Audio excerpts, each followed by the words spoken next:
कि आप कक्षा को खूब ध्यान से देखें और एक बार ग्रुप में लिख करके डाल दें, क्योंकि इतने महत्वपूर्ण कंटेंट्स फिर हमें पढ़ने को नहीं मिलेगा। इसलिए पूरी तन्मयता से भैया बहन, आप कक्षा में हैं ही, आप लोग तन्मयता से क्लास में रहते भी हैं, इसमें कहीं दो राय नहीं है।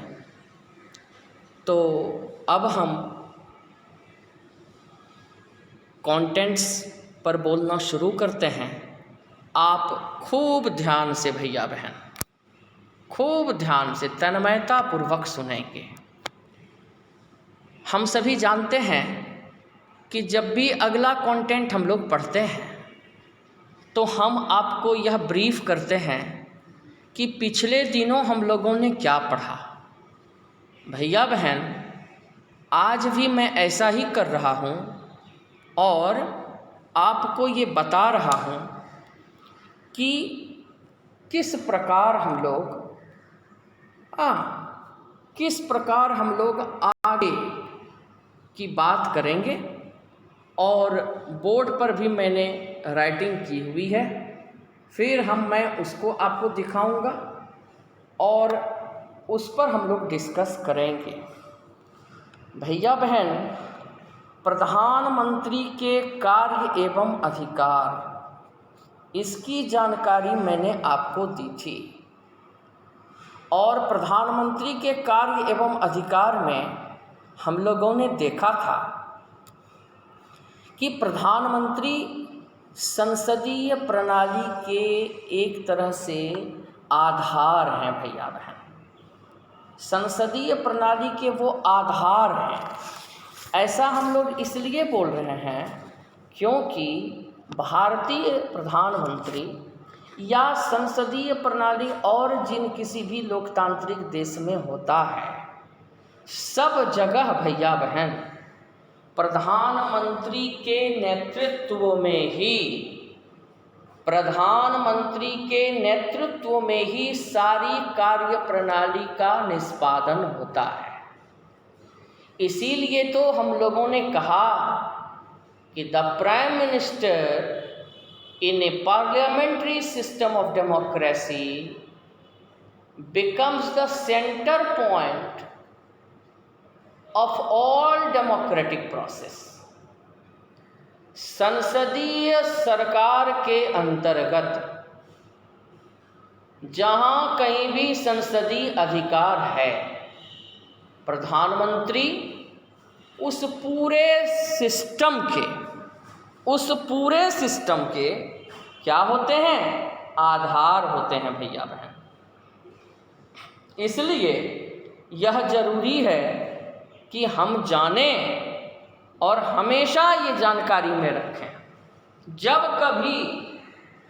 कभी भैया बहन हम पढ़ने बैठते हैं तो हम ये जानकारी में रखें कि भारत के प्रधानमंत्री आखिर में कौन कौन से महत्वपूर्ण कार्य करते हैं, जिसके कारण उन्हें संसदीय प्रणाली का केंद्र बिंदु बोला जाता है। भैया बहन, मैं शुरू से एक बार फिर भारत के प्रधानमंत्री के कार्यों का एक ब्यौरा आपके सामने देता हूं। सबसे पहला कार्य जो प्रधानमंत्री का है भैया बहन, वो है on the advice of the prime minister the president appoints all the ministers.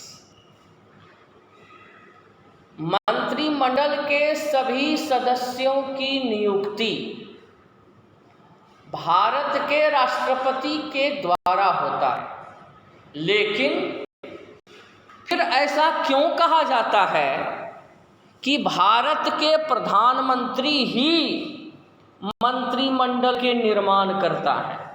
ऐसा क्यों बोला जाता है? क्या आधार है इसका? तो भैया बहन, इसका आधार एकमात्र ये है कि भारत के प्रधानमंत्री जो नाम राष्ट्रपति को रेफर करते हैं, जो नाम राष्ट्रपति को देते हैं भैया बहन, उन्हीं नामों को राष्ट्रपति मंत्रिमंडल में शामिल करते हैं। दूसरा, the prime minister is free to choose ministers as long as they are member of parliament.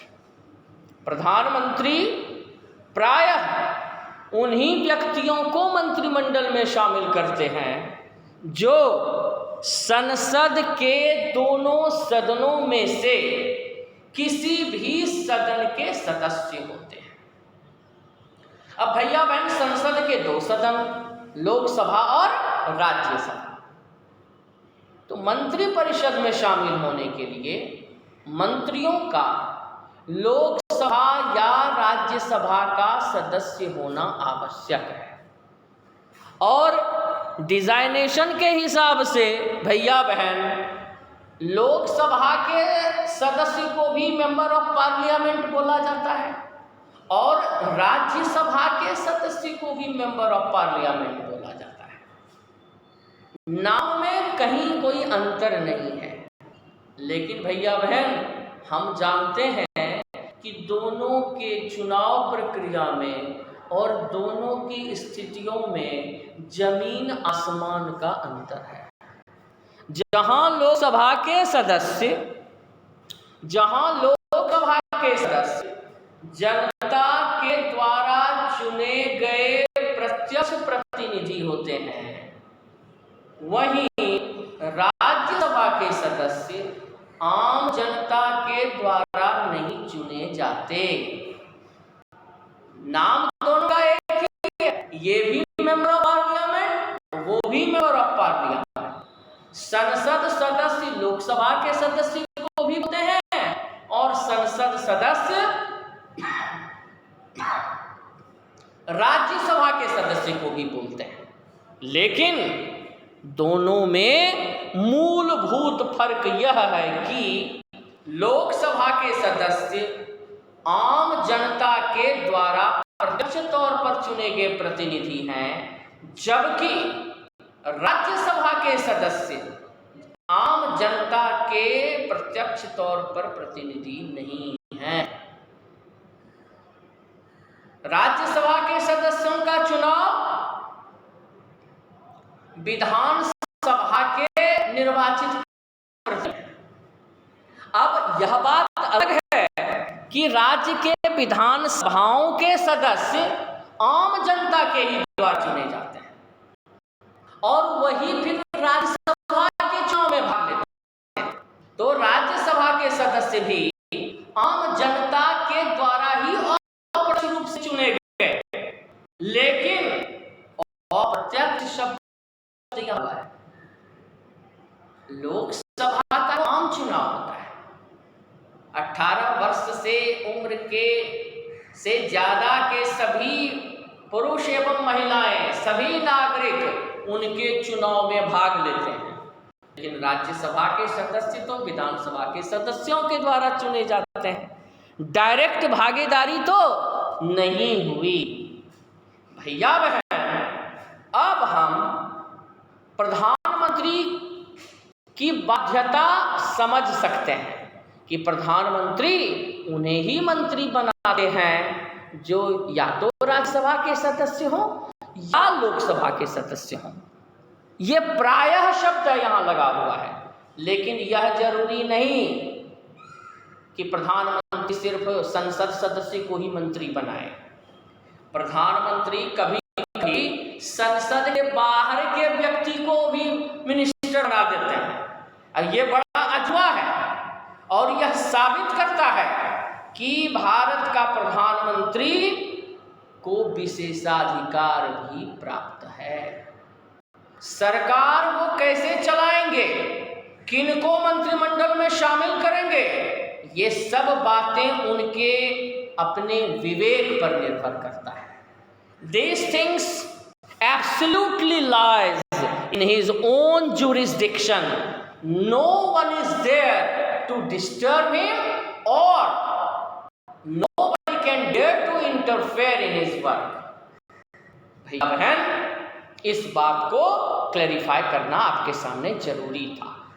दूसरा, हमने बताया था कि chairs and takes most of the decisions in the cabinet meeting. जब भी मंत्रिमंडल की बैठक होगी, समय समय पर मंत्रिमंडल की बैठकें होती रहती हैं, उसके मुख्य समन्वयकर्ता भारत के प्रधानमंत्री होते हैं। मंत्रिमंडल की बैठकें आहूत करना, मंत्रिमंडल की बैठकों को बुलाना, फिर उसका सभापतित्व करना, ये सब निर्भर है भैया बहन किसके ऊपर? ये निर्भर है भैया बहन प्रधानमंत्री के ऊपर। प्रधानमंत्री ही वो व्यक्ति हैं जो हमेशा मंत्रिमंडल की बैठकें बुलाते हैं और मंत्रिमंडल की बैठकों को बुला करके उसकी अध्यक्षता भैया बहन करते हैं। तो इन बातों को आप खूब बढ़िया से जान लीजिए। अब सवाल आता है कि प्रधानमंत्री क्या विभिन्न मंत्रालयों के कोऑर्डिनेटर भी होते हैं? बिल्कुल, भारत के प्रधानमंत्री या बहन उन सभी मंत्रालय के कोऑर्डिनेटर भी होते हैं भैया बहन। सारे मंत्रालय के कार्यों को कोऑर्डिनेट करना, सारे मंत्रालय के कामकाज की निगरानी करना, उनकी समीक्षा करना, ये सब भारत के प्रधानमंत्री की जिम्मेदारी है। यानी 3 काम एक साथ हो गए भैया बहन। बैठकों को बुलाना, मंत्रिपरिषद की बैठकों को बुलाना, मंत्रिपरिषद के मंत्रालयों के बीच समन्वय करना, विभिन्न मंत्रालयों के कामकाज की समीक्षा करना कि किस मंत्रालय में कैसा काम हुआ, काम संतोषप्रद हो रहा है या नहीं, सरकारी कामकाज ठीक से चल रहा है या नहीं, इसको रिव्यू करना, इसकी समीक्षा करना भी प्रधानमंत्री का ही कार्य है भैया बहन। आगे प्रधानमंत्री ही exercises general supervision of different ministers and all ministers work under his leadership. He distributes, redistributes, allocates work among the ministers. भैया बहन, कौन से मंत्री किस मंत्रालय में जाएंगे, कौन से मंत्री दूसरे मंत्रालय में भेजे जाएंगे, किस मंत्री से अब काम नहीं करवाना है, यानी उसे रिजाइन दिलवाना है, उसे मंत्रिमंडल से बर्खास्त कर देना है, ये सब प्रधानमंत्री का अपना विवेक है भैया बहन। इसको बहुत ध्यान से आप सुनेंगे। मंत्रिपरिषद में जितने भी मंत्री शामिल हैं सभी भारत सरकार हैं, लेकिन उनको किसी भी समय प्रधानमंत्री के निर्देश पर मंत्रिमंडल से हटाया जा सकता है भैया बहन। अब आप सोचिए कि प्रधानमंत्री को ये कितने बड़े अधिकार प्राप्त हैं कि वो भारत सरकार के कार्यों को निष्पादित करने वाले व्यक्ति को किसी भी समय बिना पूर्व सूचना के उसे अपने पद से हटा सकते हैं भैया बहन। इसीलिए हमने उनको नाम क्या दिया है? हमने संसदीय प्रणाली में प्रधानमंत्री को नाम दिया है real head executive of the country. Real head executive of the country, Bharat के वास्तविक कार्यकारी। जबकि राष्ट्रपति को कहते हैं nominal head executive of the country. भैया बहन, ये वास्तविक कार्यकारी का रोल प्रधानमंत्री के द्वारा निभाया जाता है।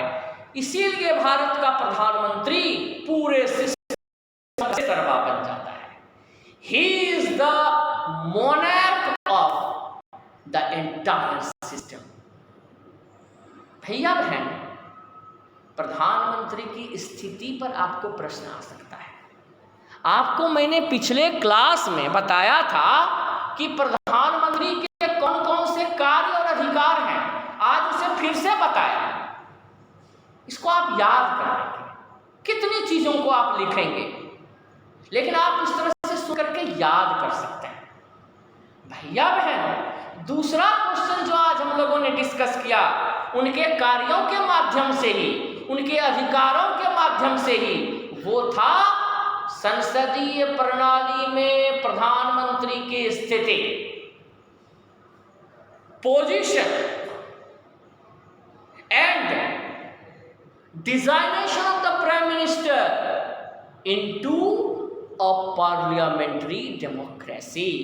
संसदीय लोकतंत्र में प्रधानमंत्री की क्या स्थिति है। एनसीईआरटी से आपको ये भी प्रश्न आ सकता है, उसी में उनके इस रोल की आप व्याख्या करेंगे जिसको मैंने अभी बताया। और इस डिस्कशन का, ये डिस्कशन किसके इर्द गिर्द घूमेगा भैया बहन? तो भारत के प्रधानमंत्री क्या हैं? भारत के प्रधानमंत्री देश के पार्लियामेंट्री सिस्टम के वास्तविक प्रधान हैं। यही he is the real head executive of the country. इसी के इर्द गिर्द भैया बहन पूरा आंसर घूमेगा और प्रधानमंत्री की स्थिति संसदीय प्रणाली में स्पष्ट हो जाएगी। भैया बहन, मैं कोशिश करता हूं कि मैं बाइलिंगुअल आपको सारी चीजें सर्व करूं, और मैं कर भी रहा हूं, आप इससे लाभान्वित भी होते होंगे।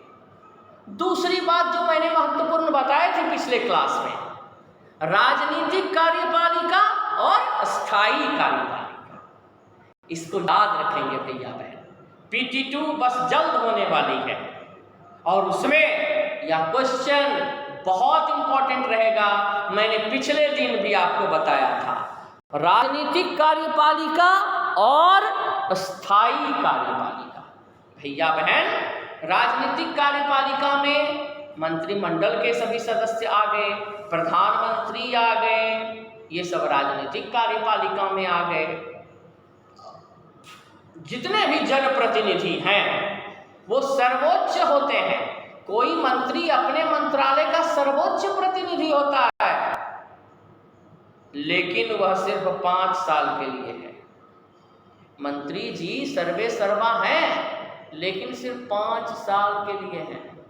जबकि उस विभाग का secretary, joint secretary, under secretary, section officer, यानी जितने ब्यूरोक्रेट्स हैं, जितने भी IAS IPS हैं, वो सभी स्थायी कार्यकारी हैं, परमानेंट एग्जीक्यूटिव हैं। तो भैया बहन, 2 एग्जीक्यूटिव हो गए, political executive, permanent executive. Hindi में बोलेंगे राजनीतिक कार्यपालिका, स्थायी कार्यपालिका। और ये राजनीतिक कार्यपालिका और स्थायी कार्यपालिका अपने पोजीशन में बिल्कुल अलग अलग है, कार्य प्रणाली में एक है।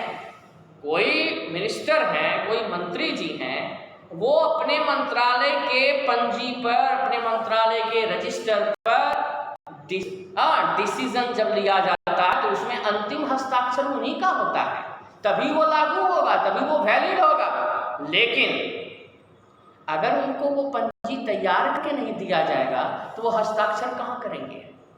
यानी स्थायी कार्यपालिका जो होती है, परमानेंट एग्जीक्यूटिव जो होते हैं, ब्यूरोक्रेट्स जो होते हैं सिस्टम के, वो मेरुदंड होते हैं। स्थायी कार्यपालिका पूरे प्रशासन का मेरुदंड होता है। Bureaucracy is the backbone of entire administrative system. मैंने फिर कहा, यह क्वेश्चन, ब्यूरोक्रेसी नौकरशाह समूचे सिस्टम के मेरुदंड होते हैं। Bureaucracy is the backbone of the entire administration. भैया बहन, पॉलिटिकल एग्जीक्यूटिव के साथ एक विशेषण जुड़ा हुआ है, वो आप जरूर लिखेंगे। Political executive remain the highest decision maker. Political executive works as the highest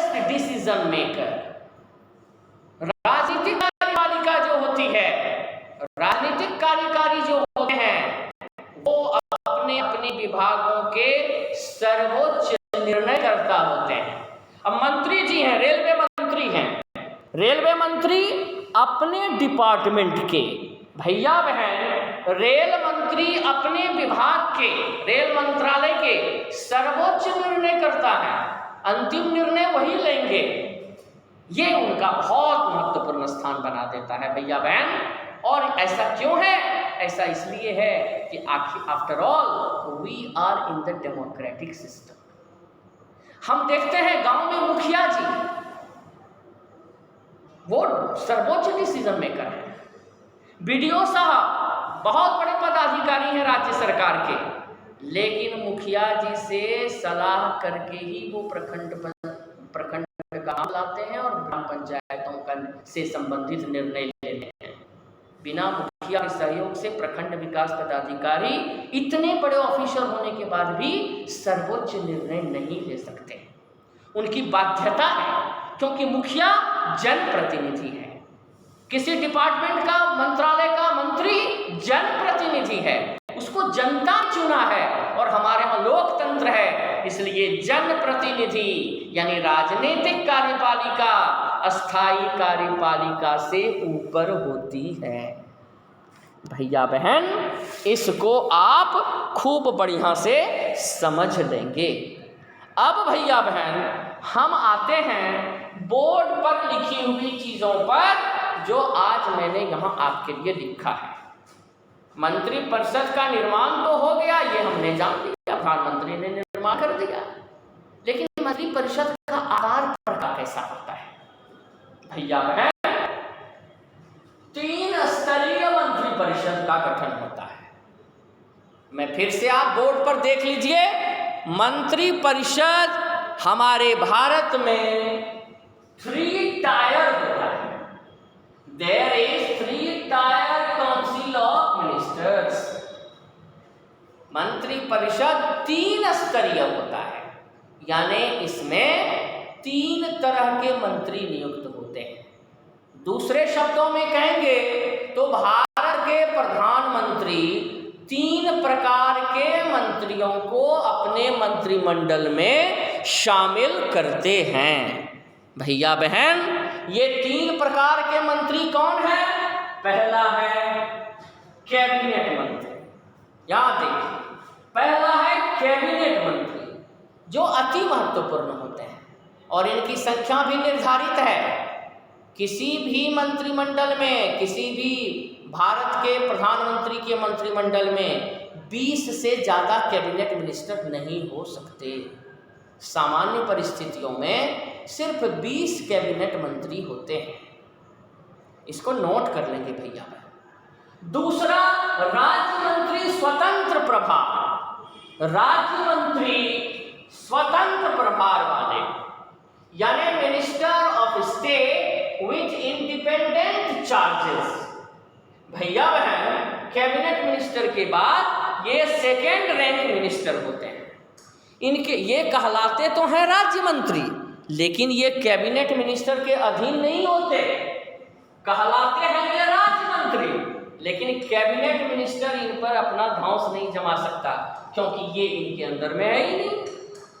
इनके पास जो भी मंत्रालय है वो स्वतंत्र है। डिजाइनेशन थोड़ा इनसे कम है जरूर, लेकिन अपनी कार्य प्रणाली में ये स्वतंत्र है, अपने कार्य क्षेत्र में ये स्वतंत्र हैं, निर्णय लेने के मामले में ये स्वतंत्र हैं। तो कैबिनेट मिनिस्टर के बाद राज्य मंत्री स्वतंत्र प्रभार वाले अधिक महत्वपूर्ण होते हैं। ये दोनों महत्वपूर्ण हो गए। अब ये तीसरे कैडर के जो मिनिस्टर हैं, यानी जिनको सिर्फ राज्य मंत्री बोला जाता है, मिनिस्टर ऑफ स्टेट बोला जाता है भैया बहन, ये राज्य मंत्री किसी न किसी कैबिनेट मंत्री के अधीन काम करते हैं। इसलिए मंत्रिपरिषद कैबिनेट की बैठकों में ये शामिल नहीं होते। सामान्य परिस्थितियों में कैबिनेट का जब मीटिंग प्रधानमंत्री बुलाते हैं, मंत्रिपरिषद की मीटिंग बुलाते हैं, तो सिर्फ कैबिनेट मंत्री ही उसमें भाग लेते हैं। ये सारी महत्वपूर्ण जानकारियां हैं भैया बहन, खूब बढ़िया से सुनिएगा। प्रधानमंत्री कैबिनेट मीटिंग जब भी बुलाते हैं तो उसमें सिर्फ कैबिनेट मिनिस्टर्स ही भाग लेते हैं। राज्य मंत्री कैबिनेट मिनिस्टर के अधीन काम करते हैं। ये तीसरे कैडर का जो मिनिस्टर है ये किसी न किसी कैबिनेट मंत्री के अधीन कार्य है। वो असिस्टेंट ऑफ कैबिनेट मिनिस्टर के रूप में कार्य करते हैं। उन्हें खुद का कोई डिसीजन लेने का अधिकार नहीं होता। राज्य मंत्री खुद का डिसीजन नहीं लेते। भैया बहन, ये कैबिनेट का आकार प्रकार आप समझ गए। अब आते हैं इनकी कार्य प्रणाली। कार्य प्रणाली में कुछ रखा हुआ नहीं है। हर मिनिस्टर अपने सेक्रेटरी के ऊपर निर्भर करता है, ब्यूरोक्रेसी के ऊपर निर्भर करता है। कौन सा काम अभी महत्वपूर्ण है किसी मंत्रालय में, इसको सेक्रेटरी ऑफ दिस मिनिस्ट्री के द्वारा बताया जाता है। उस विभाग के जो सचिव होते हैं वो उनको बताते हैं और कैबिनेट मिनिस्टर कार्य करते हैं। और भैया बहन, ये सारा काम संपन्न होता है कलेक्टिव रेस्पॉन्सिबिलिटी के द्वारा। सेंस ऑफ कलेक्टिव रेस्पॉन्सिबिलिटी, भैया बहन, ये सामूहिक उत्तरदायित्व, इस पर आपको 10th क्लास तक नोट्स लिखने के लिए आएगा। भैया बहन, ये सामूहिक उत्तरदायित्व क्या है? संसद सर्वोच्च है। संसद में विपक्षी पार्टियां हैं, वो प्रश्न पूछेंगे और जवाब कौन देगा? मंत्री जी जवाब देंगे। मंत्रियों के जवाब से संसद संतुष्ट नहीं होगा, लोकसभा संतुष्ट नहीं होगी, राज्यसभा संतुष्ट नहीं होगी, तो प्रधानमंत्री को जवाब देना होगा। यानी कि प्रधानमंत्री और मंत्रिमंडल सामूहिक उत्तरदायित्व से बंधे होते हैं। मंत्रिपरिषद संसद के प्रति सामूहिक रूप से जिम्मेदार होती है। इसी को आप लिखेंगे सामूहिक उत्तरदायित्व में। सभी फैसले, मंत्रिमंडल के सभी फैसले प्रधानमंत्री की अगुवाई में लिए जाते हैं और भारत सरकार यानी प्रधानमंत्री और मंत्रिमंडल ही भारत सरकार होगी। जब भी हम भारत सरकार बोलते हैं तो प्रधानमंत्री प्लस मंत्रिमंडल, और ये पूरी की पूरी भारत सरकार संसद के प्रति जिम्मेदार होती है, संस्था के प्रति जिम्मेदार होती है। और हमारे यहां सर्वोच्च संस्था कौन है? संसद। यानी लोकसभा के प्रति सामूहिक उत्तरदायित्व के द्वारा जवाब दिया जाता है। मंत्रिमंडल का कोई भी डिसीजन, कोई भी निर्णय भैया बहन जो होगा, वो निर्णय प्रधानमंत्री और मंत्रिमंडल के द्वारा लिया गया समझा जाएगा। संसद सामूहिक उत्तरदायित्व को देखती है और इसीलिए मंत्री से जवाब तलब करती है। कौन से डिपार्टमेंट में कितना काम हुआ इसका ब्यौरा मांगती है और सामूहिक उत्तरदायित्व से ये जवाब देते हैं संसद को। और सिर्फ जवाब ही नहीं देते, संतुष्ट भी करते हैं। अगर संतुष्ट नहीं होगा तो विपक्षी पार्टी नो कॉन्फिडेंस मोशन लाएगा, अविश्वास का प्रस्ताव लाएगा, और अविश्वास प्रस्ताव अगर पारित हो गया तो समूची की समूची सरकार ही नष्ट हो जाएगी। तो ऐसी स्थिति से बचने के लिए भैया बहन सभी मंत्री अपने कार्य में चुस्त दुरुस्त रहते हैं और किसी भी प्रशासनिक पूछताछ के लिए हमेशा तैयार रहते हैं। तो सेंस ऑफ कलेक्टिव रेस्पॉन्सिबिलिटी संसदीय परंपरा की जान है। संसदीय परंपरा में कलेक्टिव रेस्पॉन्सिबिलिटी से ही शासन किए जाते हैं। भैया बहन, मैं ये फोटो भी आपको भेज दूंगा, लेकिन यह जरूरी है कि आप इतने महत्वपूर्ण तथ्यों को खूब बढ़िया से देखिए। हम लोग प्रतिदिन क्लास कर रहे हैं, नई नई चीज़ें पढ़ रहे हैं, और अब हम लोग अगले दिन भारत के राष्ट्रपति यानी कल की कक्षा में भारत के राष्ट्रपति की शुरुआत करेंगे। प्रधानमंत्री और का मंत्रिपरिषद आज यही समाप्त हुआ। हाँ, कल के लिए आप पूरी तैयारी करेंगे और इन सारी चीज़ों को नोट करके भैया बहन आप फेयर कॉपी में लिखकर उसे विद्यालय आकर सिग्नेचर अवश्य करा लें।